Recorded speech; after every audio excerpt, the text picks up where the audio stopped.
फैसला लिया गया कि जितने नॉन बीजेपी चीफ मिनिस्टर्स हैं उनसे जाकर मुलाकात की जाए। तो पिछले हफ्ते तमिलनाडु के सीएम से मुलाकात हुई थी।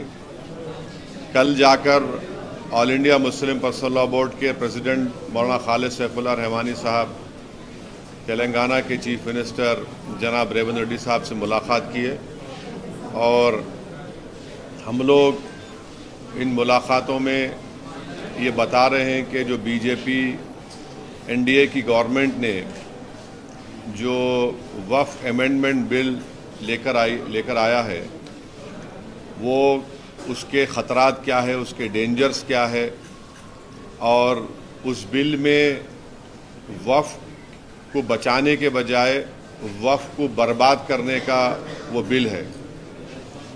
और हम लोग वेरियस उसमें प्रोविजंस बता रहे हैं, जो बिल के जो क्लॉजेस हैं उसका हम जिक्र करके बता रहे हैं कि ये इस बिल के ज़रिए से बीजेपी वक्फ को ख़त्म करना चाहती है और वक्फ प्रॉपर्टीज़ को ख़त्म करना चाहती है।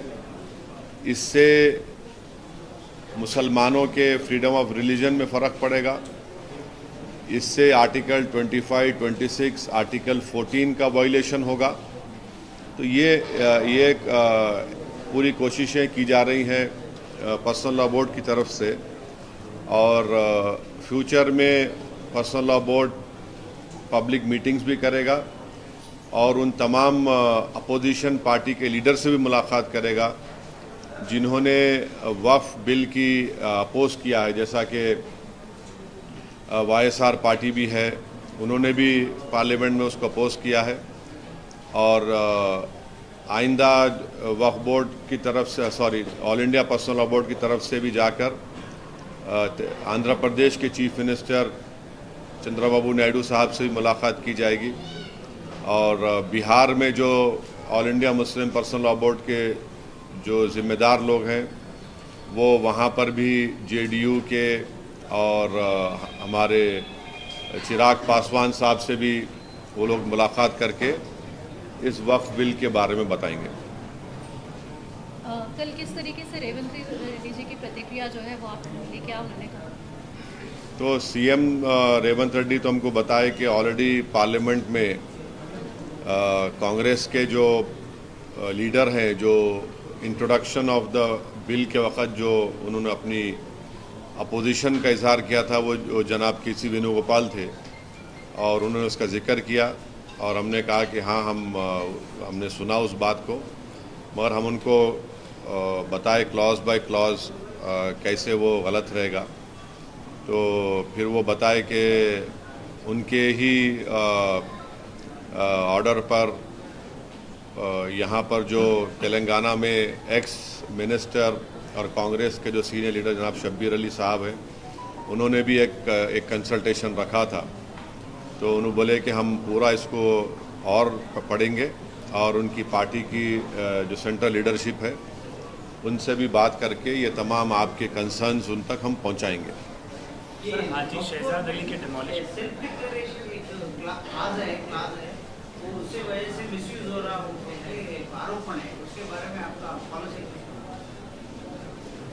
तो देखिए, आपको गलत इन्फॉर्मेशन है। वो है 1995 का एक्ट में, भाई वो फ़ोन बंद करो या प्रेस कॉन्फ्रेंस ख़त्म कर दो यार। 1995 के एक्ट में सेक्शन 40 है CO को, जो CO के पावर्स है वो हिंदू एंडोमेंट बोर्ड के कमिश्नर को भी पावर्स है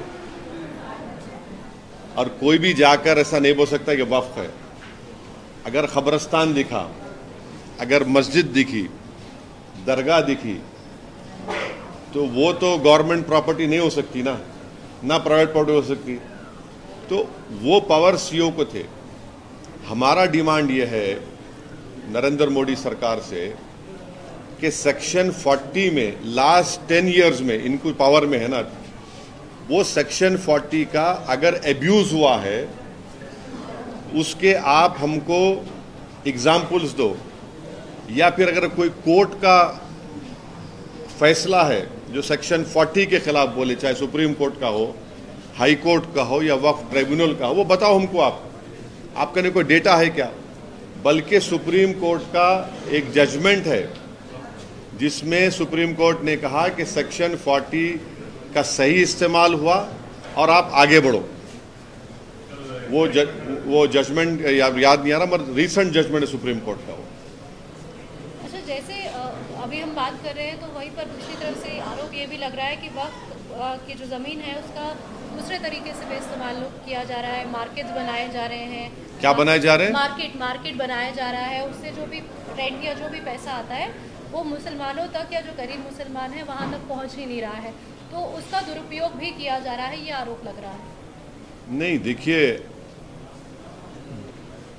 आरोप लग रहा है, ये सब चीज़ें हो सकती नहीं हो सकती, मगर सवाल ये है कि इस प्रपोज बिल में सेक्शन 3 एक है जिसमें ये नरेंद्र मोदी की गवर्नमेंट ये बोल रही है कि सेक्शन 3 में अगर किसी वक्फ प्रॉपर्टी पर गवर्नमेंट कब्जा करके बैठी हुई है तो कलेक्टर उसका फैसला करेंगे और कलेक्टर फैसला करने के बाद उसका रेवेन्यू में रिकॉर्ड चेंज होगा और वक्फ बोर्ड को बोला जाएगा कि आपके वक्फ के रिकॉर्ड से उसको निकाल दो।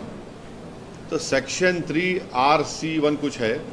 तो पहले तो यह है कि कलेक्टर अपने ही केस में जज नहीं हो सकता, ये प्रिंसिपल्स ऑफ नेचुरल जस्टिस के खिलाफ है। आप कलेक्टर को बोल रहे हैं कि तुम अपना ही फैसले का जज बन जाओ, और मैं आपको बोल रहा हूं कि सच्चर कमेटी के चैप्टर 11 में वक्फ प्रॉपर्टीज का जिक्र है।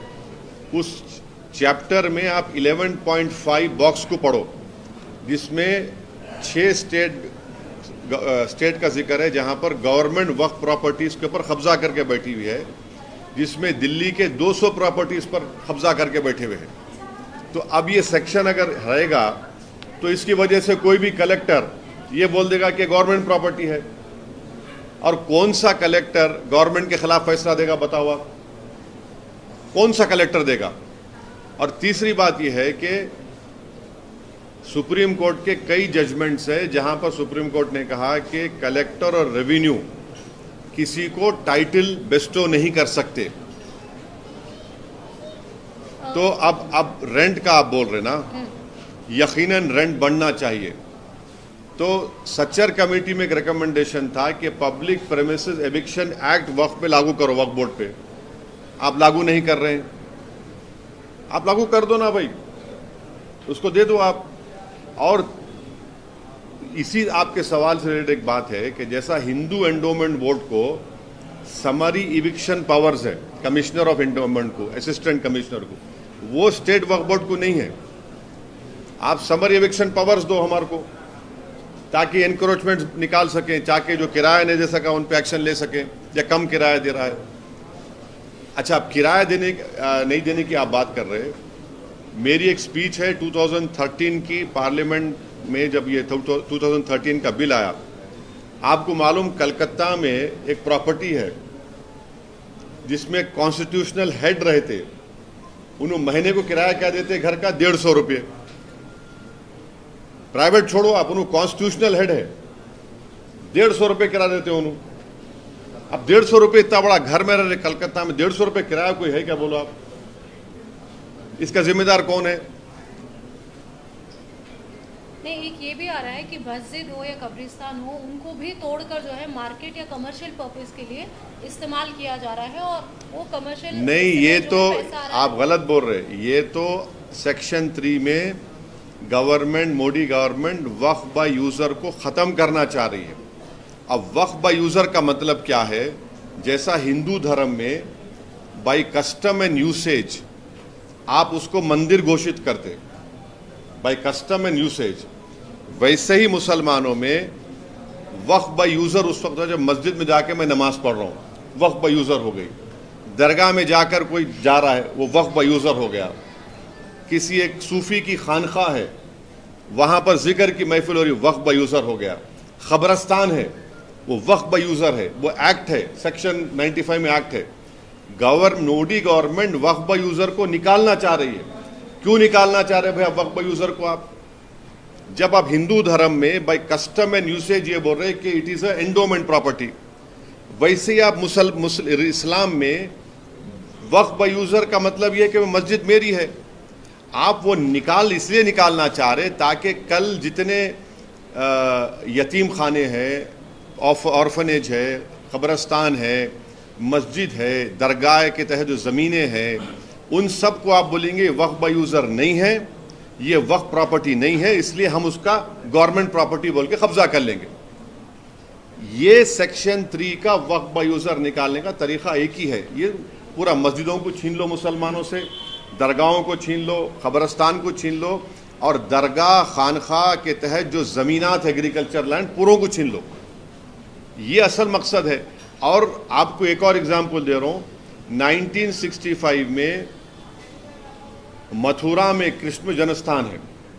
1965 में यूपी सुन्नी वक्फ बोर्ड के कंसेंट से मुसलमान और कृष्ण जन्मस्थान के लोगों में एग्रीमेंट हुआ।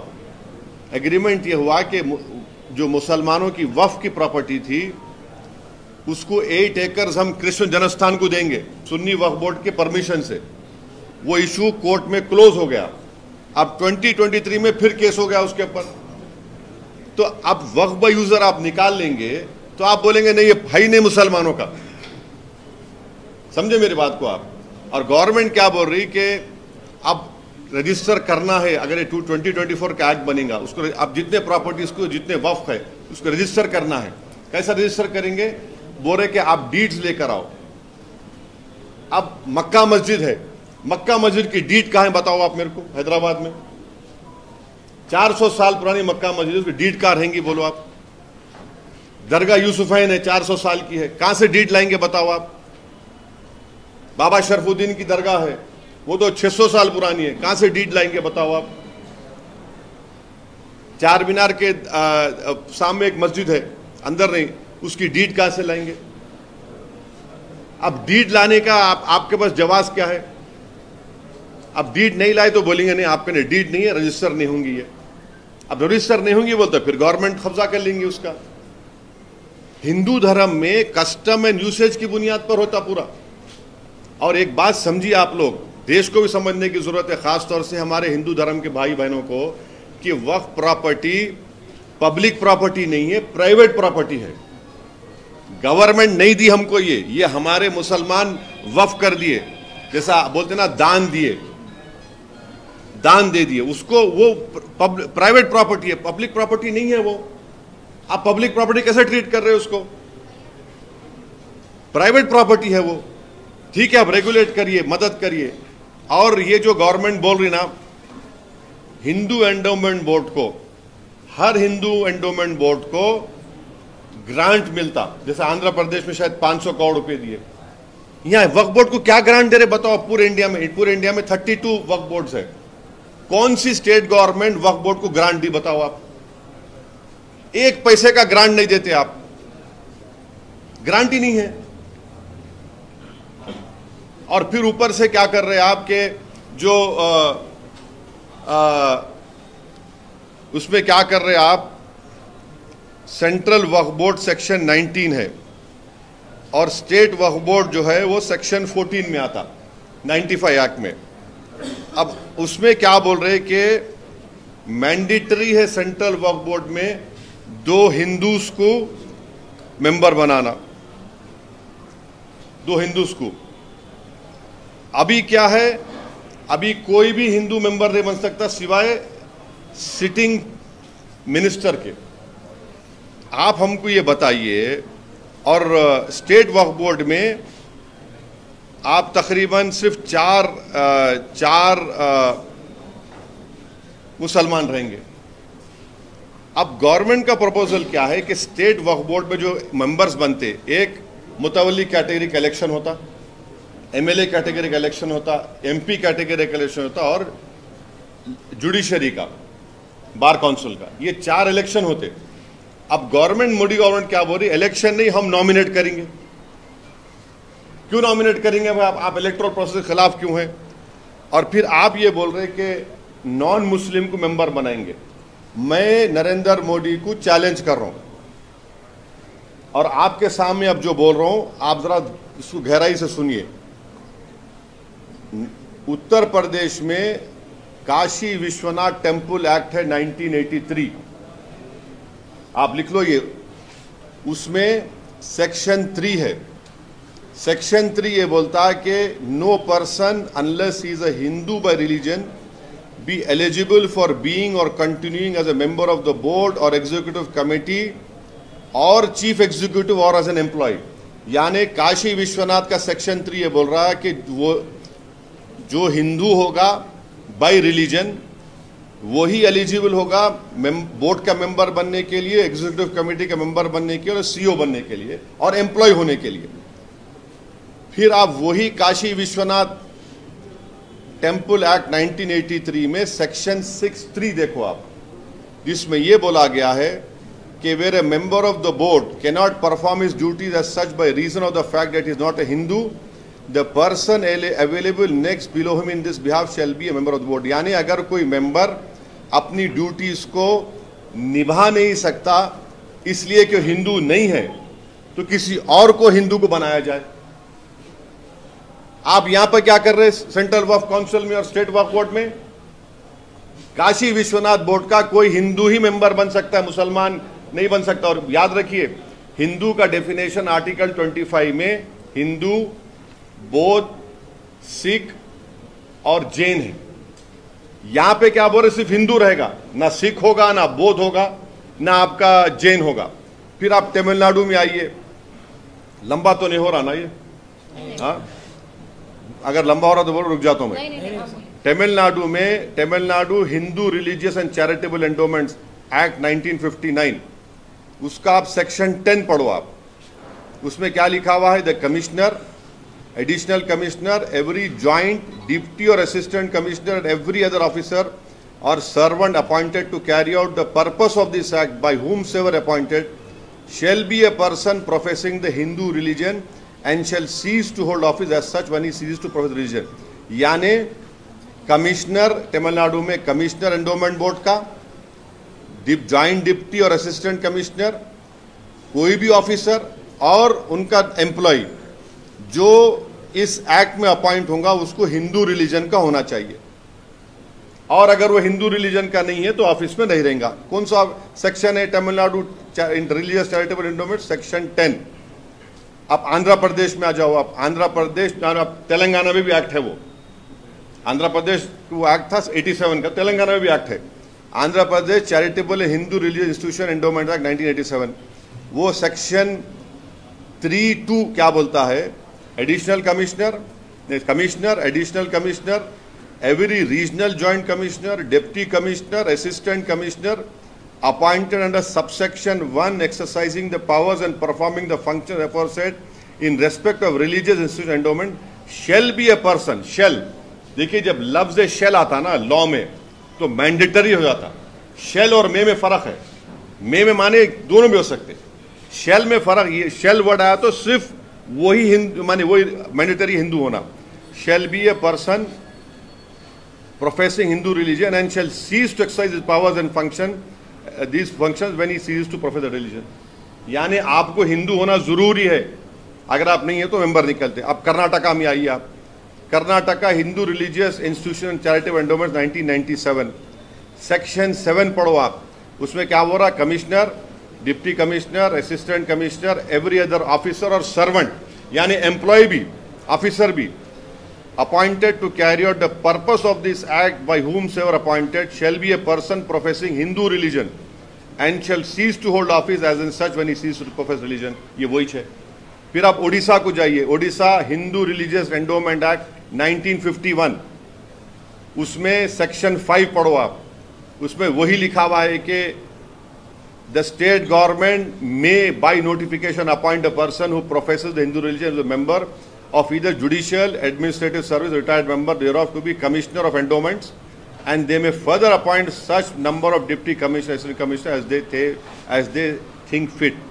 फिर उसमें ये बोल रहे अगर कोई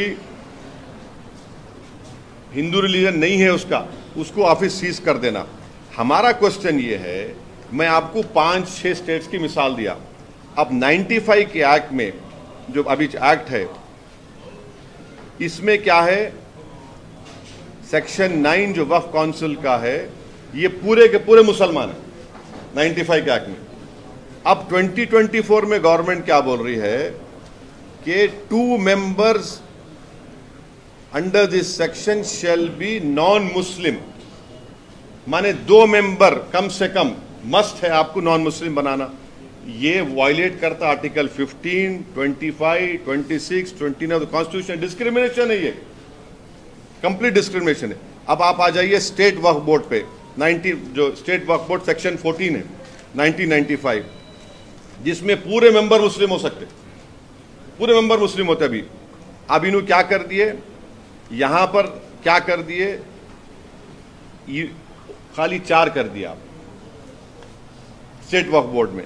हमारा बोलना यह है कि भाई साहब, जब काशी विश्वनाथ के एक्ट में, हाँ, फिर आपके तमिलनाडु के Hindu religious charitable endowments act 59 में, आंध्र प्रदेश के charitable Hindu institution endowment act 1987, Karnataka के Hindu religious institution charitable endowment 1997, Odisha के 1951 एक्ट में, इन सब में बोला जा रहा है कि commissioner, assistant commissioner, CO, employ तक हिंदू होना। आप क्यों हमारे पीछे पड़े हुए वक्फ बोर्ड के? अब ये बताओ आप, ये नाइंसाफी नहीं है तो क्या है? तो इस बिल में वक्फ बोर्ड को, वक्फ प्रॉपर्टीज को बचाने के बजाय बर्बाद करने का तरीका है ये। आपको और एक मिसाल दे रहा हूं, आप जाकर सेक्शन 52 ऑफ 95 एक्ट पढ़ो, जिसमें यह बोला गया, अगर आज कोई आदमी वक्फ प्रॉपर्टीज को इलीगली बेचता है या चोरी करता है, उसको एक्ट में लिखा गया 2 years रिगरस इंप्रिजनमेंट। आप हिंदी पिक्चरों में देखे होंगे, डायलॉग आता क़ैद बामुशक्क़त। अब क़ैद बामुशक्क़त को करके सिंपल इंप्रिजनमेंट कर दिए,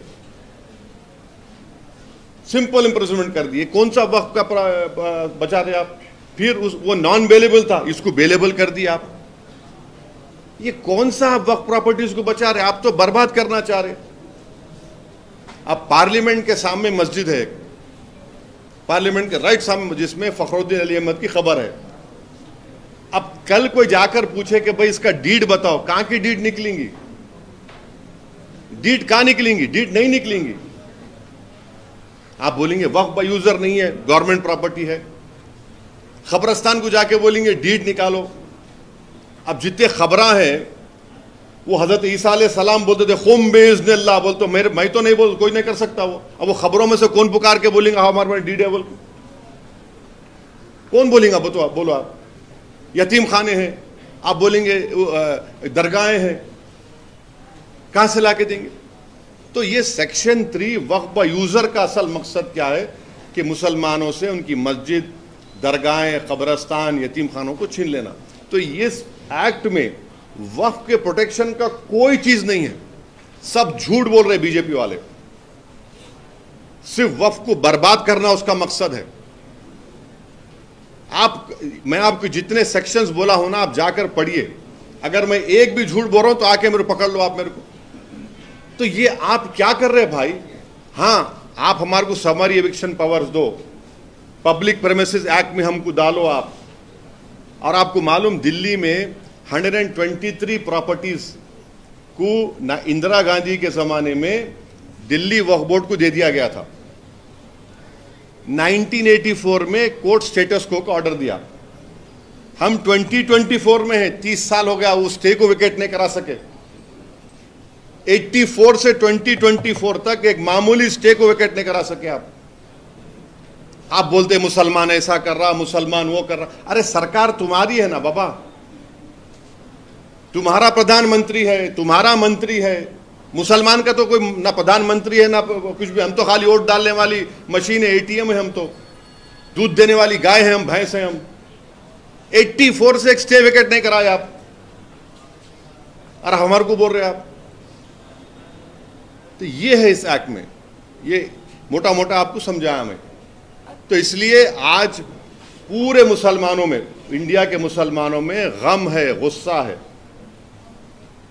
और पूरा मुसलमानों में बात जा चुकी है कि नरेंद्र मोदी मुसलमानों से वक्फ की प्रॉपर्टीज को छीनना चाह रहे, मुसलमानों के मस्जिदों को छीनना चाह रहे, कब्रस्तानों को छीनना चाह रहे, एग्रीकल्चर जो वक्फ लैंड है उसको छीनना चाह रहे। वक्फ के बचाने के नाम पे वक्फ को बर्बाद करने का काम नरेंद्र मोदी और उनकी सरकार कर रही है। हमको बताइए आप कैसे ये इसको काबिल कबूल होगा। और आप, हम तो गवर्नमेंट से बोलेंगे कि आपको हम बार बार बोल रहे हैं कि आप इन चीज़ों को सोचो। आप जिस तरीके से आप लैटरल एंट्री को वापस लिए, जिस तरीके से आप दलित के क्रीमी लेयर को वापस ले जा रहे हैं, इस तरीके से इस कानून को भी वापस लो। आप कैसे 17 करोड़ मुसलमानों की ये प्रॉपर्टीज को कैसे छीनना चाहेंगे? आप क्यों छीनना चाह रहे हैं आप? असद जी, एक सवाल ये भी उठता है कि 1954 के जो है वो भी दस्तावेज दिखा रहे हैं। लोग हैं, कुछ मुस्लिम बहुल इलाके हैं, वहाँ पर भी जो मुस्लिम गरीब मुसलमान हैं उनके ज़मीनें हैं, उनका ये कहना है, और उनके बाप दादा से वो ज़मीनें हैं जो तब तक देखिए आप देखिए नहीं, देखिए 1954 के डॉक्यूमेंट्स है, उन्होंने कब्जे में है।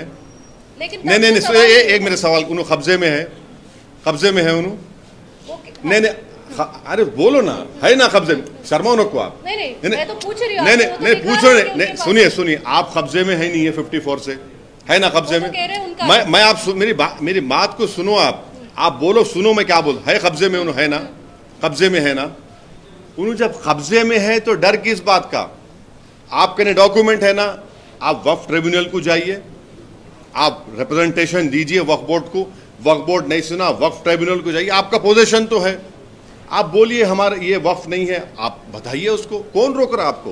कोई ऐसा तो नहीं बोल रहे ना कि आप कोर्ट को नहीं, आप ट्रिब्यूनल नहीं जा सकते, आप हाई कोर्ट नहीं जा सकते, आप सुप्रीम कोर्ट नहीं जा सकते। हर जगह जा सकते हैं मगर बेच नहीं सकते, उनकी जरूरत के हिसाब से। हाँ, बेच नहीं सकते, इसलिए नहीं बेच सकते क्योंकि वक्फ में जब वक्फ बोर्ड में जब गज़ेट इशू होता, कैसे गज़ेट इशू होता समझिए आप। गज़ेट कैसे इशू होता? पहले सर्वे कमिश्नर, अब मैं फर्ज करिए मैं कोई प्रॉपर्टी देना चाह रहा हूं वक्फ के नाम पे, तो मैं वक्फ बोर्ड को लेटर लिखता हूं कि भाई मेरी ये प्रॉपर्टी है, मैं वक्फ को देना चाह रहा हूं। वक्फ बोर्ड क्या करता? सर्वे कमिश्नर को बोलता है।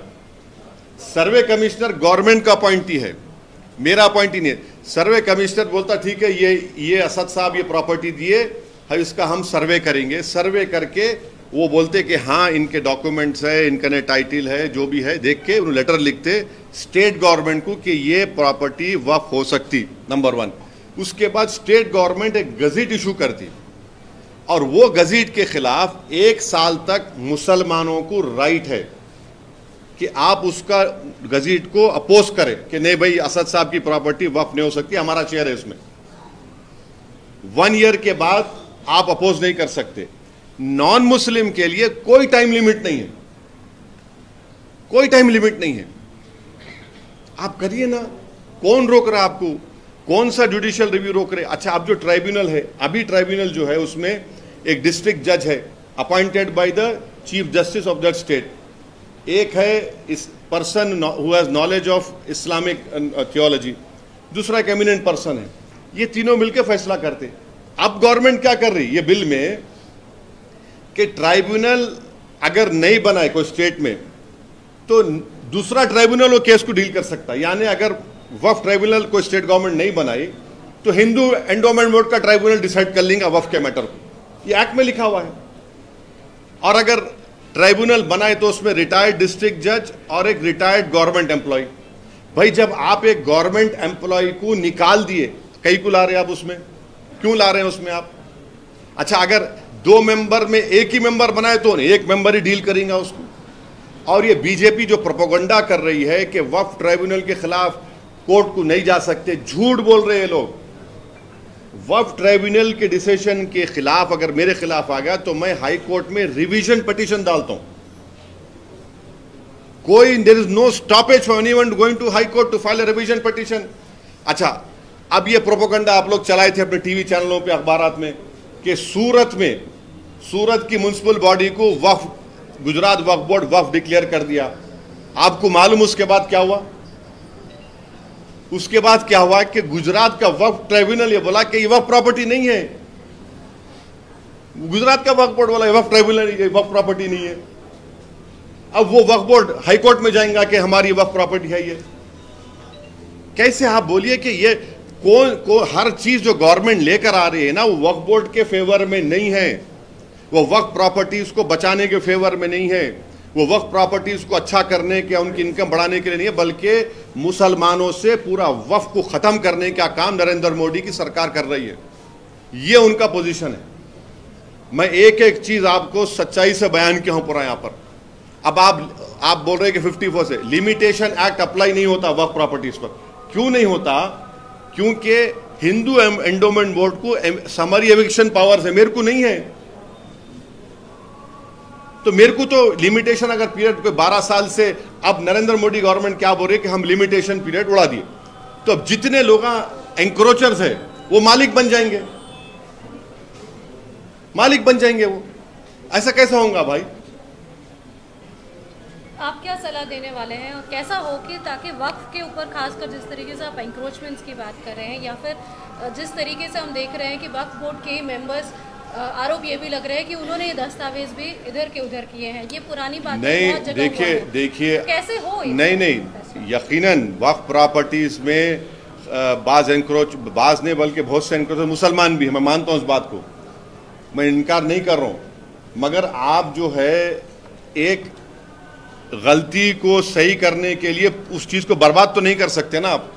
कैसे सही किया जाए? आप वक्फ बोर्ड को समरी एविक्शन पावर्स दो, पब्लिक प्रीमाइसेस एविक्शन एक्ट में लेकर आओ वक्फ बोर्ड को। आप ये अच्छा करो ना। आप क्यों नहीं करना चाह रहे अच्छा? आप जब आप अच्छा करना चाह रहे, आपकी नीयत अच्छी है, तो ये काम करो ना। आप क्यों नहीं करना चाह रहे? कौन रोक रहा नरेंद्र मोदी को? आप संविधान को लेकर चूमते, अरे वही संविधान में तो आर्टिकल 14, आर्टिकल 15, आर्टिकल 25 पुकार के आपको बोल रहा है ये कानून गलत है आपका, ये बिल गलत है आपका। सर, हाजी शहजाद अली पर क्या बोलिए? इंसिडेंट पर आपने बात की, सर उसी पर बताइए। हाजी शहजाद अली का वीडियो आपने भी देखा, मैंने भी देखा, जिसमें हाजी शहजाद अली ने कहा कि 21 अगस्त के दिन उनकी ऑर्गेनाइजेशन है छतरपुर में, मध्य प्रदेश में, उलेमा भी है, जाकर रिप्रेजेंटेशन दिए। क्या रिप्रेजेंटेशन दिए कि एक अहमक जो हमारे प्रॉफेट मोहम्मद सल्लल्लाहु अलैहि वसल्लम के बारे में बकवास बोलने की कोशिश किया, उसके खिलाफ आप एक्शन लीजिए, एफआईआर रजिस्टर करो। वहाँ पर एडिशनल एसपी थे, डिप्टी कमिश्नर थे, एसडीएम साहब थे। एक मजमा जमा हो गया, उन्होंने खुद बोल रहे, खतरमबाजी शुरू हुई तो एसडीएम और डिप्टी कमिश्नर को बोले कि भाई जाके समझाओ। वो बाहर निकले, हाजी शहजाद पर ही पत्थर पड़े। उसके बाद खैर मामला बढ़ गया, वो चले गए अपने घर को।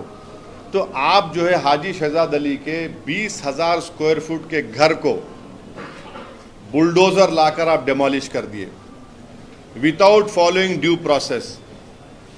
अरे वो 3 गाड़ियां हैं फॉर्च्यूनर, 30-30 लाख के 3 गाड़ियां हैं, उसको आप पूरा बर्बाद कर दिए।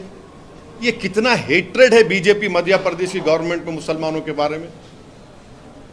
आप पूरे घर को तोड़ दिए, उसके गाड़ियों को आप पीस दिए, और फिर जो एलिज एक्यूज को आप पकड़ के रात भर पुलिस स्टेशन में मारे। उन लोगों को चल नहीं सक रहे वो लोग, और उनको आप रोड पे चला के बोल रहे नारे लगाओ। हम बीजेपी वालों को ये बोल रहे कि पावर इटर्नल नहीं है। आज आप सत्ता में, कल आप नहीं रहेंगे इंशाअल्लाह ताला। अगर कल दूसरी सरकार आकर आपके घर को बुलडोजर से तोड़ेंगी, आपका घर महफूज रहेगा? आपको भी पकड़कर रोड पे चलाया जाएगा तो क्या बोलेंगे आप? ये देश और मध्य प्रदेश को रूल ऑफ लॉ से चलना चाहिए, मॉब रूल से नहीं चलना चाहिए। नरेंद्र मोदी अगर कॉन्स्टिट्यूशन को, आइन को चूम रहे हैं तो फिर उनको बताया जाए कि ये कौन सा कॉन्स्टिट्यूशन का प्रिंसिपल फॉलो कर रहे हैं आप। ये बुलडोजर जाके तोड़ दे रहे आप और बोल रहे नहीं इलीगल था। तो इलीगल आपको उसी दिन मालूम हुआ, पहले नहीं मालूम हुआ? उसके गाड़ियों को क्यों तोड़ा आपने? आप पूरी मुस्लिम कम्युनिटी को बीजेपी कलेक्टिव पनिशमेंट दे रही है, और जो लोग आज सत्ता के नशे में, गुरूर में आकर बुलडोजर से मुसलमानों के घरों को तोड़ रहे हैं, याद रखो गरीब की बद्दुआ तुम लोगों को बर्बाद करेंगी। और गरीब चाहे कोई हिंदू हो, मुसलमान हो, दलित हो, तो उसकी बदुआ तुमको बर्बाद करेंगी। जो लोग आज बुलडोजर से अपनी ताकत के मजाहरे कर रहे, कल इलेक्शन आएगा तो पब्लिक अपने वोट के जरिए तुमको डिमोलिश करेंगे इंशाल्लाह, और ये होने वाला है। जो कोई भी बुलडोजर के जरिए गरीबों के घरों को तोड़ रहा, तुम तैयार हो जाओ, तुम्हारे इख्तिदार के महल भी डिमोलिश होंगे एक दिन। जैसे वाराणसी में हुआ, और अब हम देख रहे हैं कि रेवंत रेड्डी जी भी बुलडोजर का ही इस्तेमाल कर रहे हैं। उसमें आपके MIM के एक नेता जो है उनका भी नाम आ रहा है कि उनकी भी ज़मीन या फिर उन्होंने भी वहाँ पर अवैध तरीके से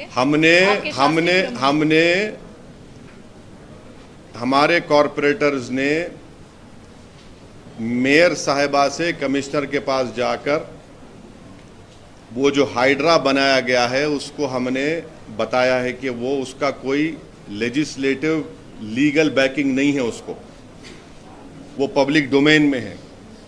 और फिर हमारे MLA कौसर साहब जाकर चीफ सेक्रेटरी को भी बोले हैं, ये बात हम बोले हैं। और तीसरी बात ये है कि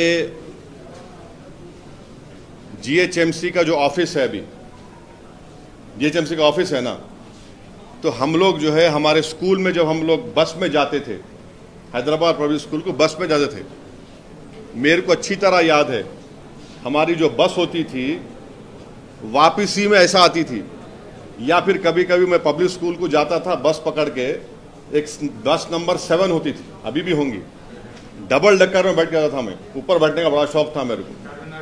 हाँ, वो लिबर्टी से जाती थी, लिबर्टी से टैंक बन जाती थी।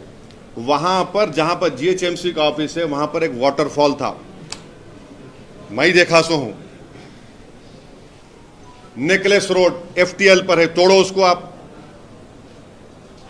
नेकलेस रोड FTL पे है, बोल रहा हूं मैं आपको, तोड़ते आप उसको?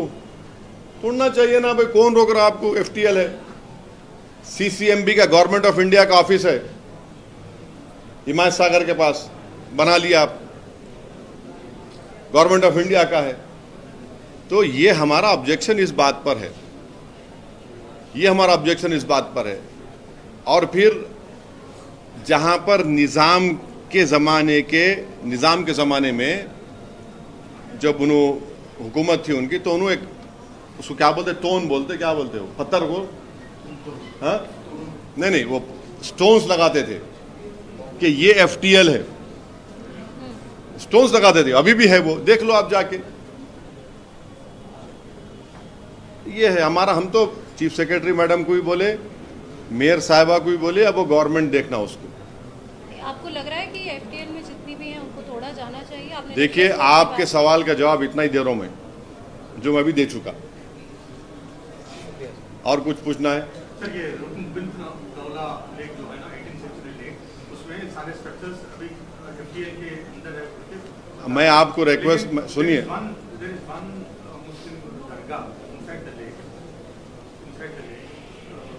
अच्छा और एक बात, FTL में और एक बात है, गोलकुंडा में गोल्फ कोर्स है,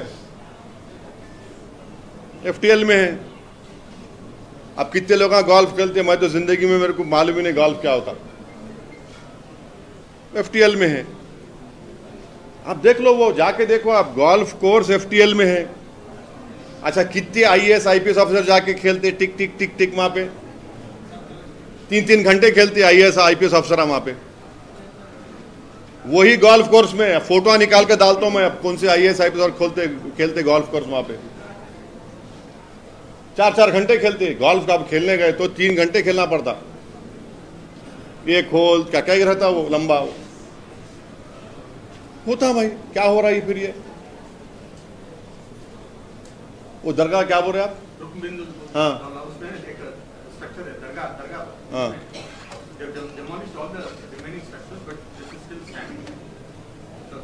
दरगाह को वैसे, I am thankful for the small mercies,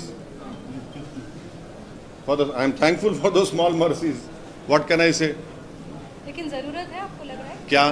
आज की तारीख में जिस तरीके से यहाँ की जनसंख्या बढ़ रही है, देखिए मैडम, जनसंख्या बढ़ रही है तो मुसलमान जिम्मेदार?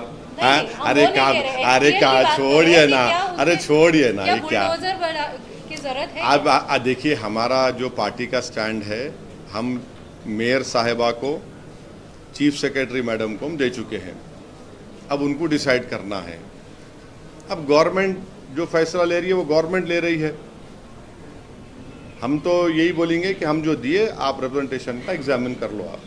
सर, ऐसा पता चल रहा है कि नीतीश कुमार और चंद्रबाबू नायडू ने इन प्रिंसिपल ये अमेंडमेंट बिल को अपोज कर रहे हैं। आप रिपोर्टेड देखिए, I cannot speak for both of these political party और these leaders. It is for them to say, but definitely the TDP MP when he stood up in the parliament, Mr. Balayogi's son, late Balayogi's son, he said that this should be referred to a committee. That is on record, he said. But I cannot speak for them. It is वो party है, वो लोग बोल सकते हैं अपने बारे में। अरे हम तो उनसे यही बोलेंगे कि ये जो चीज़ें बताया हूँ मैं, ये आप इस पर गौर करिए। ये वक्फ के इंटरेस्ट में नहीं लाया जा रहा है एक्ट।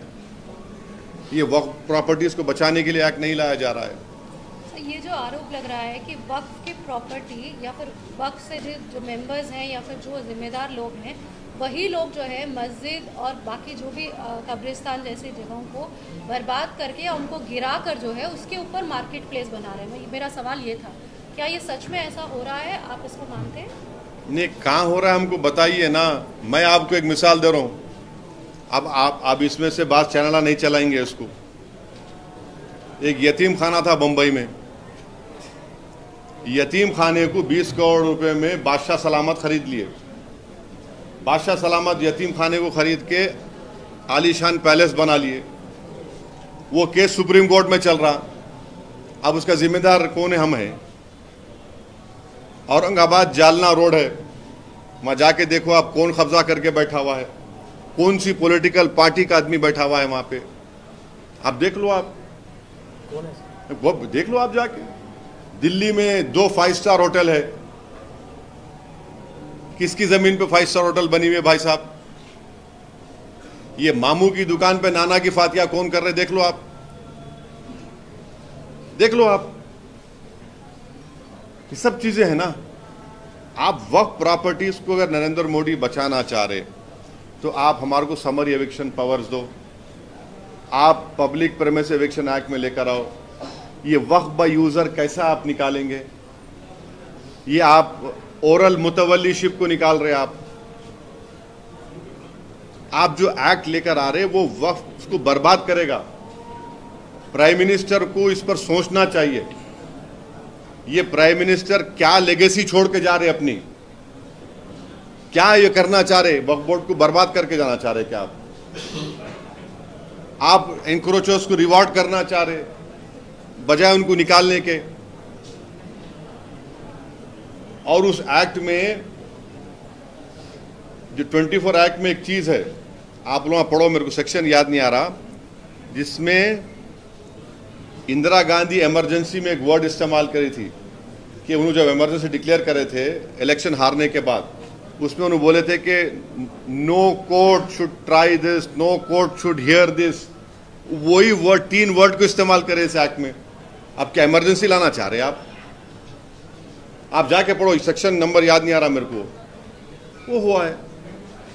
चलिए साहब, थैंक यू। सर, 2022 में भी ऐसा कुछ अमेंडमेंट प्रपोज किया गया था, तो उसका इसका कुछ 2022 में 2022 में भी न्यू अमेंडमेंट बिल टू उसको वापस ले ली बीजेपी। नहीं, उसको बीजेपी वापस ले ली। They have taken it back, very cleverly they have taken it back. कोई कंसल्टेशन नहीं किए, स्टेक होल्डर से बात नहीं किए, कुछ भी नहीं करे। मैं आपको रिक्वेस्ट करूंगा, माइनॉरिटी मिनिस्ट्री के वेबसाइट पे जाइए, उसमें इवेंट्स बोल के है, एक फोटो नहीं है उन्हें कंसल्टेशन करे। सो सेंट्रल वक्फ काउंसिल की वेबसाइट है, वहां जाके देखो आप, एक नहीं है, कुछ भी नहीं है। आप क्या करना चाह रहे भाई? और उसमें बोल रहे कि वक्फ और औलाद में, माने वक्फ और औलाद का मतलब ये है कि मेरी औलाद के लिए मैं वक्फ कर रहा हूँ, और बोलता हूँ कि इसमें से एक 30% मैं वक्फ की एक्टिविटीज़ के लिए, मैं बाकी मेरी औलाद के लिए, या फिर मैं बोलता हूँ इसका जो इनकम आएगा मेरी औलाद के लिए, उसमें जो ऑर्फन है, विडोज है। इसमें आप क्या कर दिए मोदी सरकार? लीगल हेयर्स का शेयर मार नहीं खाना। अरे भाई साहब, हिंदू धर्म में अगर कोई पेरेंट्स, उनके 2 या 3 बेटे हैं या औलाद है, उन्होंने अपनी पूरी प्रॉपर्टी एक औलाद को दे सकते बाय विल। मुसलमान नहीं दे सकता, ओनली 1/3 दे सकता मुसलमान। समझिए आप, जिंदगी में हिंदू और मुसलमान अपनी प्रॉपर्टी को, अपनी औलाद को गिफ्ट कर सकते, गिफ्ट। मगर मैं एज ए मुस्लिम अल्लाह के नाम पे वक्फ नहीं कर सकता हूं। ये क्या बात है भाई? ये कैसा है बोलिए आप? उसमें आप एक्ट में डालिए बात। तो एक एक सेक्शन जो नरेंद्र मोदी बनाए हैं, वो मुसलमानों से उनका पर्सनल लॉ, मुसलमानों से उनका कॉन्स्टिट्यूशनल फंडामेंटल राइट छीनने का ये बिल बनाए हैं। सर, एक आखिरी सवाल। आप कितने सवाल बोलेंगे आखिरी? इंक्रोचमेंट्स के बारे में बात हो रही है, तो फिर चाहे वो हाइड्रा हो या वाराणसी, यूपी, मध्य प्रदेश, कहीं भी हो रहा है, इंक्रोचमेंट्स के ऊपर बुलडोजर चल रहा है। अच्छा, एक बात सुनिए, हाजी शहजाद अली का घर भी क्यों तोड़ा गया आपको मालूम? हाजी शहजाद अली का घर इसलिए तोड़ा गया, 20,000 स्क्वायर फुट का घर, क्योंकि वहां के गवर्नमेंट ने कहा कि FTL में बनाए वो। यही सवाल। हाँ, FTL में बनाया बोल के पूरी बिल्डिंग बन गई 20,000 स्क्वायर फुट। जब तक अथॉरिटीज के मुंह में गुलाब जामुन था, समझे ना आप, और उसका जूस चूस रहे थे, और जब बिल्डिंग बन गई FTL में लाके तोड़ दिए। अब आप उसका नतीजा निकालो पूरा।